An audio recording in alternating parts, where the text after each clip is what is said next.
excited to be here at the Massachusetts Conference for Women. Today I'm going to be talking about how to gain an edge, turning adversity into advantage. I want to start with a story from one of my very first jobs. This was a job straight out of my MBA program where I knew I wanted to do a couple of different things, but I couldn't immediately do those things because I had all of these student loans to pay off. I had student loans from my undergraduate years, I had student loans from grad school, from my MBA program, and so I asked all of my friends and classmates, what's the quickest way to pay off student loans? What's the quickest way to pay off student loans? And I remember many of those people saying to me, go into iBanking, go into iBanking, go into iBanking. I even turned to a friend and said to her, wow, this internet banking thing is really big these days, having no idea that the I in iBanking actually stood for investment banking instead of internet banking.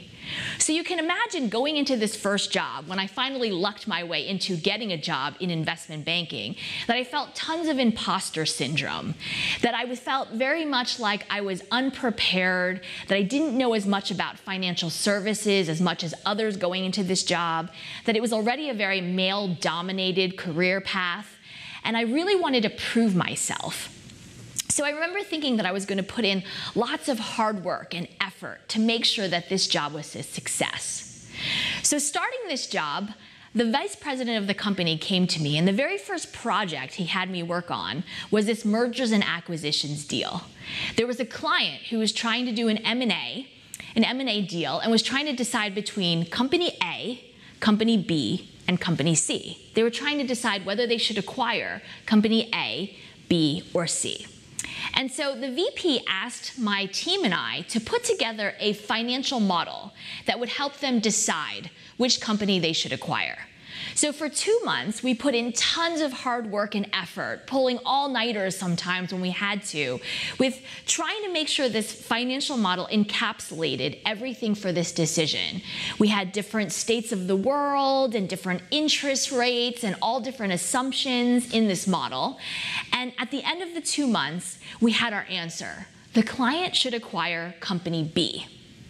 So we presented it to both the client and the VP, and I'll never forget what they said. They said, this is an amazing model. This should be an industry standard. We love how you have all the assumptions laid out and the interest rates and the different states of the world.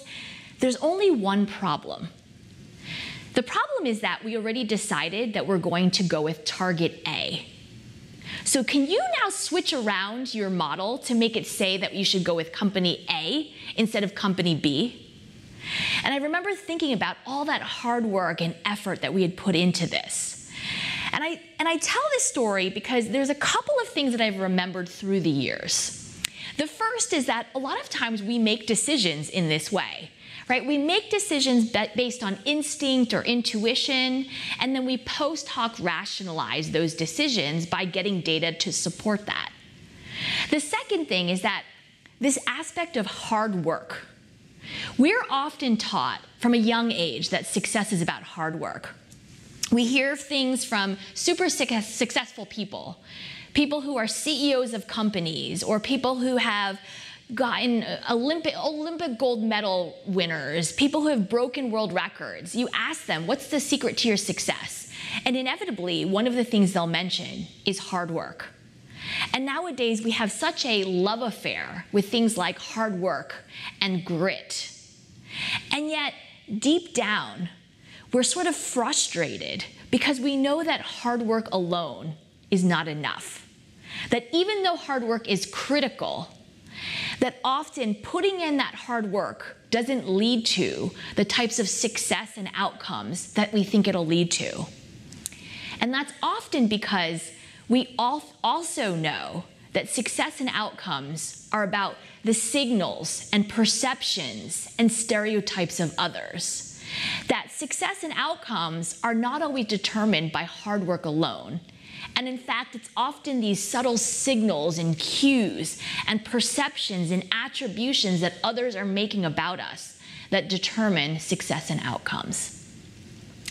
So in the last 10 years of my research, what I've been studying are these subtle signals and perceptions and cues that actually impact our success and outcomes. One of the very first projects that I studied, one of the very first things that I researched was actually the impact of one's communication, how we communicate, and the impact of something like someone's accent in determining success and outcomes. And the reason why I wanted to study this was growing up as the child of immigrants. Both my parents are immigrants from Taiwan, and I saw growing up that time after time after time that both my parents, my mother and my father, were turned down for promotion after promotion after promotion. And I remember during one of these promotions, the person who was promoted over my father, the person who became his boss, that my father was actually doing the job for that person, because everyone in the organization sort of knew that that person wasn't qualified enough to be doing that job. And so I asked my father, I said, why is it that you think that you didn't get that promotion? And he said, I don't know, it was probably because of my accent or the way I communicate or something like that. And so it was something that I always sort of remembered, because as a child, I didn't actually understand what was happening. But years and years later, when I became a researcher, it was one of the very first things that I studied. And by accent, I mean things like having a non-standard accent. If you're in the United States, having a non-standard American accent. And so when I studied this, I found that yes, based on a subtle signal or cue, such as one's accent, that they were less likely to get promoted, less likely to get raises, less likely to get hired into top management team positions, less likely to get funding for their ventures, and so on and so forth. That there were all of these negative disadvantages and disparities, both in the workplace as well as in life. And so when I found that there was all these negative sort of outcomes, I wanted to extend this, and I tested this beyond just accent to all sorts of different signals based on gender and race and ethnicity and sexual orientation and class and religion. And I found that time and time again, that based on these subtle signals, or based on these signals about not only gender, race, ethnicity, class, religion, that it could be based on someone's technical background or their education, or even that there were white cis males who seemingly had tons of privilege, but that I could manipulate circumstances so that there was a signal or a cue that would lead them to having these disadvantages and these disparities. And I started presenting this research, and I kept getting asked the question, well, what can we do about this? Are there ways in which we can inoculate against these types of perceptions and stereotypes? Are there ways in which we can level the playing field? And what I found was that all of the solutions that were out there were structural solutions or systemic level solutions. What I mean by structural or system level solutions, it's things like having more equitable hiring practices or algorithms to help us do hiring, or trying to get more women and people of color in positions where they can be mentors or in executive level positions. And these are all steps in the right direction. But these are also things that leave individuals within organizations feeling very frustrated still. These are outside-in solutions where it's asking individuals to almost wait. That we know that things are an imperfect system, that there might be a myth of meritocracy, but that things will change and get better.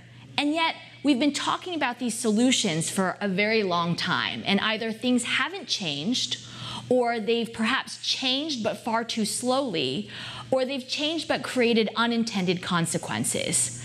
And so, instead, what I found is that individuals, when they can feel empowered from the inside out, that there are solutions where they can, even within an imperfect system, be able to flip stereotypes and obstacles in their favor and take these perceptions and attributions so that they can turn them in their favor, so that they can find and create their own advantage and find and create their own edge.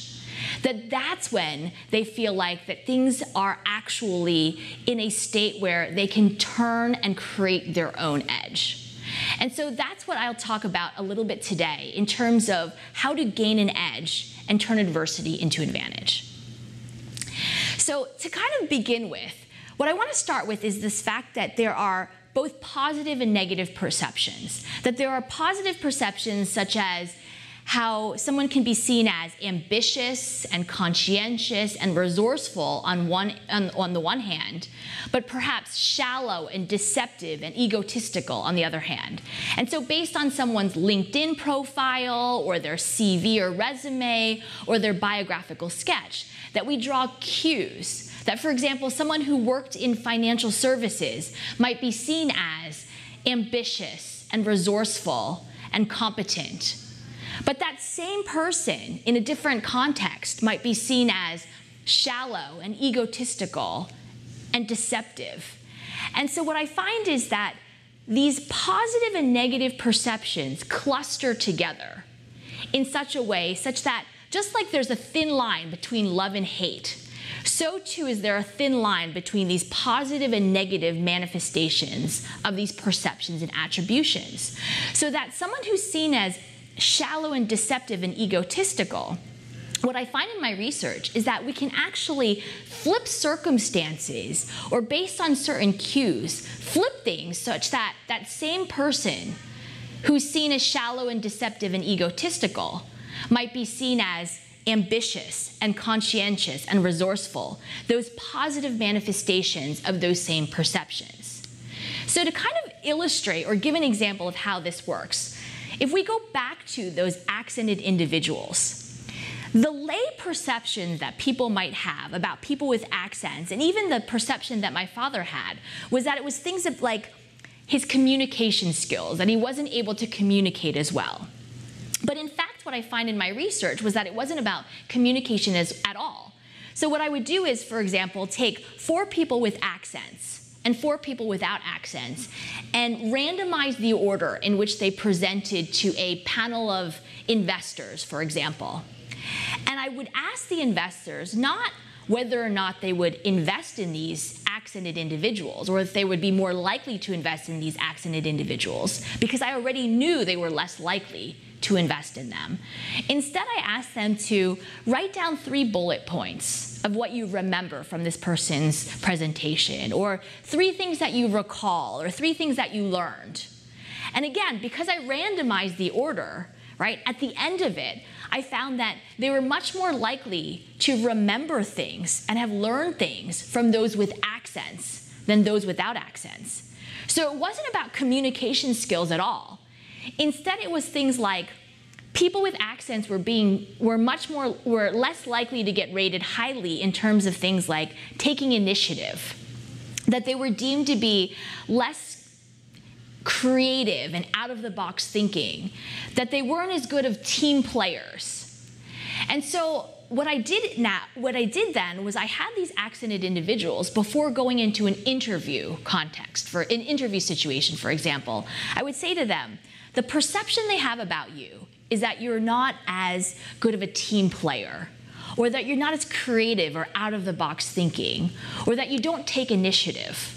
And then they would go into these interview situations, and I would hear them saying things like, they would get asked the normal types of questions that we get asked in interviews, things like, tell me about a time when, or give me an example when. And I found them saying truly astounding things. I would hear them saying things like, let me tell you about a time when I fought for resources for my team. Or let me tell you about a time when I had to close this really special sales deal and I didn't stop until I did it, and I did it in this really unique way. I found them saying things like, I'm a strong advocate for my team, or I have a track record of listening to clients, or I won't rest until I have the resources to bring this idea to market. And what I found was that these accented individuals were much more likely to get rated higher in terms of things like taking initiative, being a team player, thinking outside the box. But not only were they rated higher in terms of those attributes, they were actually rated higher in terms of things like communication skills. And they were much more likely to get the job, the raise, the promotion, the funding, and so on and so forth. I then replicated this with all of the different types of signals and cues that I had studied before, based on gender, race, ethnicity, class, religion, age. Ageism was another big one. I found, for example, that older individuals, older employees, that the lay perceptions we often have about them is things like they're not as technologically skilled or they're not as good technically. And so I would go to, but even though these were sort of the lay perceptions, I found that the underlying perceptions, there was one perception and one perception only that was underlying these lay perceptions of their technical skills. And that was curiosity. That we perceive older individuals as being less curious. And so I would have these older individuals, again, before going into an interview context, for example, I would say to them, the perception that they have about you is that you're not as curious. And I would hear them over the course of an interview, again, saying these astounding things. I would hear them saying things like, I'm curious about your company's strategy and how it's evolved over time. Or, I'm curious about your founder's vision and how it's been affected by the current circumstances. And not only were these individuals rated higher in terms of things like curiosity, but they were actually rated higher in terms of things like technological proficiency, things that they didn't even address over the course of the interview. And they were much more likely to get the job, the raise, the promotion, the funding, and so on and so forth. So the first way that I talk about in my research and in my book around how we can turn and flip these perceptions in our favor is through these traits and these attributes. But there are many other ways that we can do so. The second way is through interpersonal interactions. There are lots of different ways that we interact with others. For example, through the questions and the answers that we respond, right? Asking a question of another and receiving a response from them, or them asking a question of us and we respond in turn. What I find in my research is that based on who we are and what we look like, we are overwhelmingly more likely to get asked one of two different types of questions in our lives. So, to kind of think about these two different set of questions, I want to start by putting us all kind of in this interview, staying with this interview context. Think first about this type of question, this set of questions. Can you tell us a bit about yourself? What's your long-term vision? What does success look like to you? So imagine you are in an interview context and you are interviewing for a job, or you're the leader of an organization and you're interviewing someone else for a job. How would you think about answering, or the types of answers you would receive to these types of questions? Can you tell us a bit about yourself? What's your long-term vision? And what does success look like to you? Now, think about, on the other hand, these types of questions. Again, if you were to be asked these types of questions in an interview, or asking these questions of someone else, what type of people do you feel least comfortable with? What do you consistently worry about the most? What do you think is your biggest barrier to success? What are the differences between these two types of questions?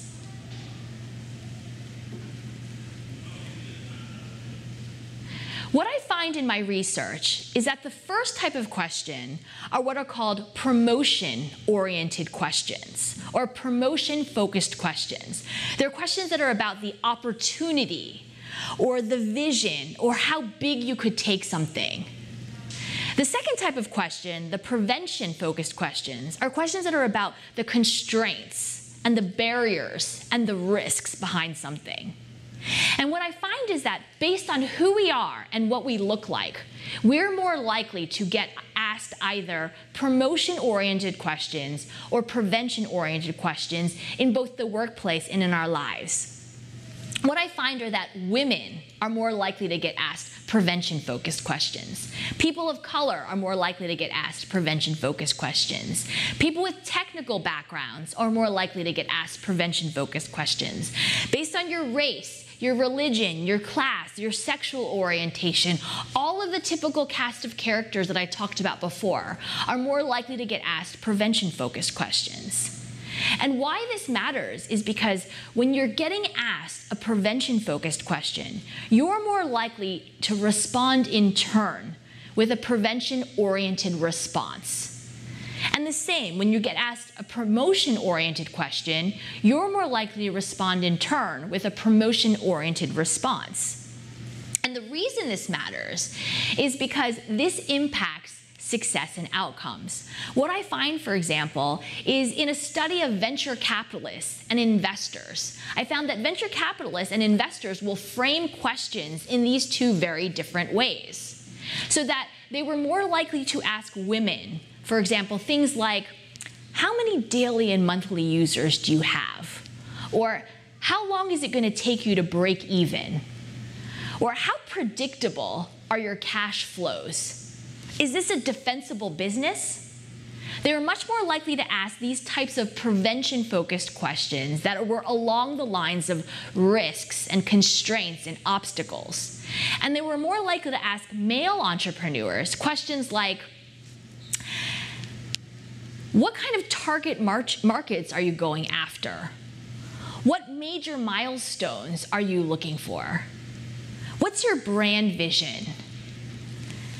How do you intend to scale this and grow this in the future? And at the end of this, of course, the male entrepreneurs were answering these promotion-oriented questions with promotion-oriented responses. And the women were staying very much at the prevention level, at this nitty-gritty level. And so at the end of it, of course, the venture capitalists and investors were much more likely to invest in those entrepreneurs that were talking about the opportunity and how big something could get, and the vision and how scalable something was. So what do we do about this? What I find in my research is that when you recognize that you're getting asked a prevention-focused question, what you want to do is answer it, but you do so quickly, and then you flip it to a promotion-oriented response. So for example, if you're getting asked a question about competitors, asking, wow, there are a lot of competitors in this market, how do you intend to address this? You answer it by saying, yes, there are a lot of competitors in my market. There's competitor X and Y and Z. But what our product or service is able to do is all of these things that allow us to go after new opportunities and different target markets and things in the future.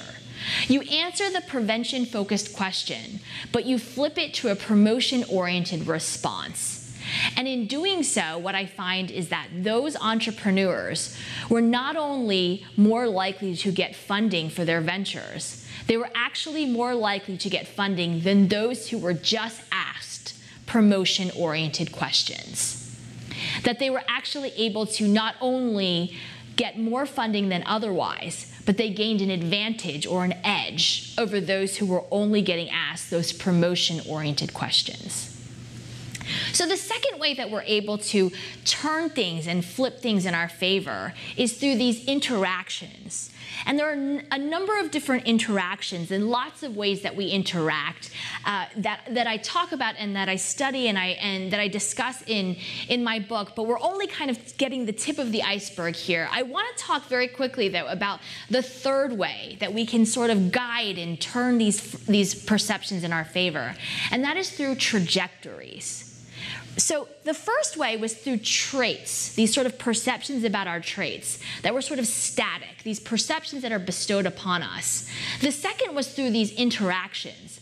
The third is trajectories, recognizing that it's not just about perceptions that are bestowed upon us at the moment, but anytime we meet someone, they're making attributions about who we are, but also where we came from and where we're going in the future. And what I found was that, again, based on who you are and what you look like, there are a couple of pre-prescribed trajectories that they perceive us as falling into.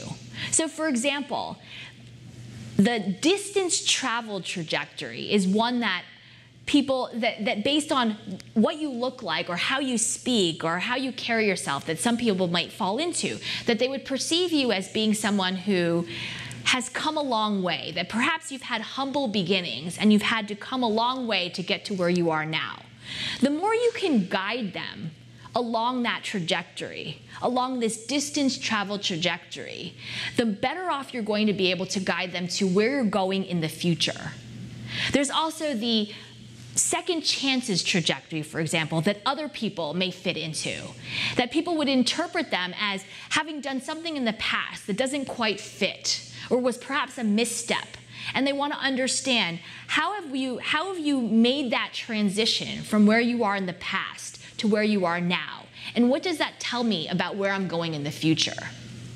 Or perhaps the zigzag trajectory, where someone's had lots of disparate experiences in their past, and they want to get an understanding of how all of these different experiences fit together into a cohesive narrative.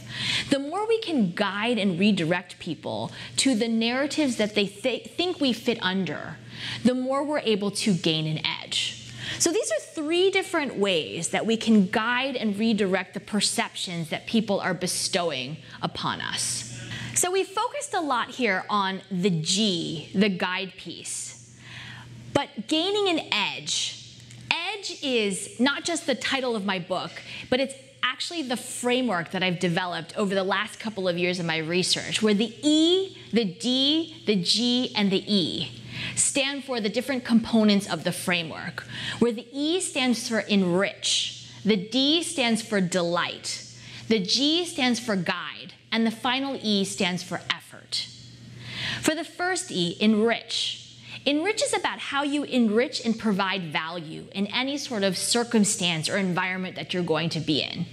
It's about self-awareness, but it's more than just self-awareness. It's more than just your strengths and your weaknesses and your underestimated strengths, for example. It's about knowing how you enrich and provide value in any sort of circumstance. But even more than that, knowing that the perceptions that others will have about how you enrich and provide value is going to differ based on the context or that environment. That you change one variable, for example, the industry that you're operating in, or the mix of people that you're interacting with, and those perceptions of how you enrich and provide value are going to change. It's how you think about those underlying perceptions that others have about you, and the importance of honing that intuition around being able to perceive and understand those underlying perceptions that others have about you so that you can flip those in your favor. The D stands for delight. And delight is truly about cracking that door open so that you have the opportunity to show how you enrich and provide value. Because often we don't have that opportunity because we either don't belong to the right networks or the right groups, or we don't have the opportunity to show how we enrich because of those perceptions that are being bestowed upon us. So our ability to delight others, delight our counterpart, is cracking that door open when that door might be closed on us or slammed on us. Now, delight is sort of this difficult thing to kind of encapsulate. And again, each of these, the E, the D, the G, and the E, are all all an entire part of my book that I go into depth on. But let me try and give a quick estimation of what delight means and how we can kind of understand delight. So if you think about the very first time that you rode in an Uber, the very first time that you were in Uber, and I know sometimes I say the word Uber and it conjures, things around management issues or sexual harassment, but let's just put that aside just for a second and just think about the very first time that you were in an Uber. For me anyways, it was this feeling of, whoa, what is going on? This is so cool, but also terrifying. I'm in this stranger's car and I'm not sure what is going on. I mean, this person's just gonna take me to where I need to go, and they picked me up right at my door and I'm not gonna hand over any money. It was this momentary feeling of sitting up and being like, what is happening? That is delight.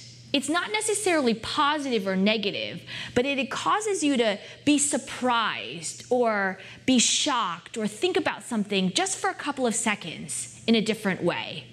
And when we're able to engender that feeling from our counterpart, from someone else, when we're able to delight them in that sort of way, that truly allows us to crack that door open because they want to learn something more, that they're curious, that they're surprised, they're shocked in some way. And they want to, regardless of whether it's someone you've just met or someone you've known for 10 years, that perhaps they want to learn a little bit more or ask another question so that you do have the opportunity to show how you enrich and provide value. The G stands for guide, and that's what we've already talked a lot about here today. How you guide and turn and flip those, guide and redirect those perceptions so that you can show how you enrich and delight. And the final E stands for effort, effort and hard work. Effort and hard work come last in this framework. We often think that hard work comes first, and it's where we started from here today. That if you put in the hard work, that it'll speak for itself. But hard work and effort actually come last, because when you know how you enrich and delight and guide, that's when your effort and hard work actually work harder for you. That's when you get those tailwinds.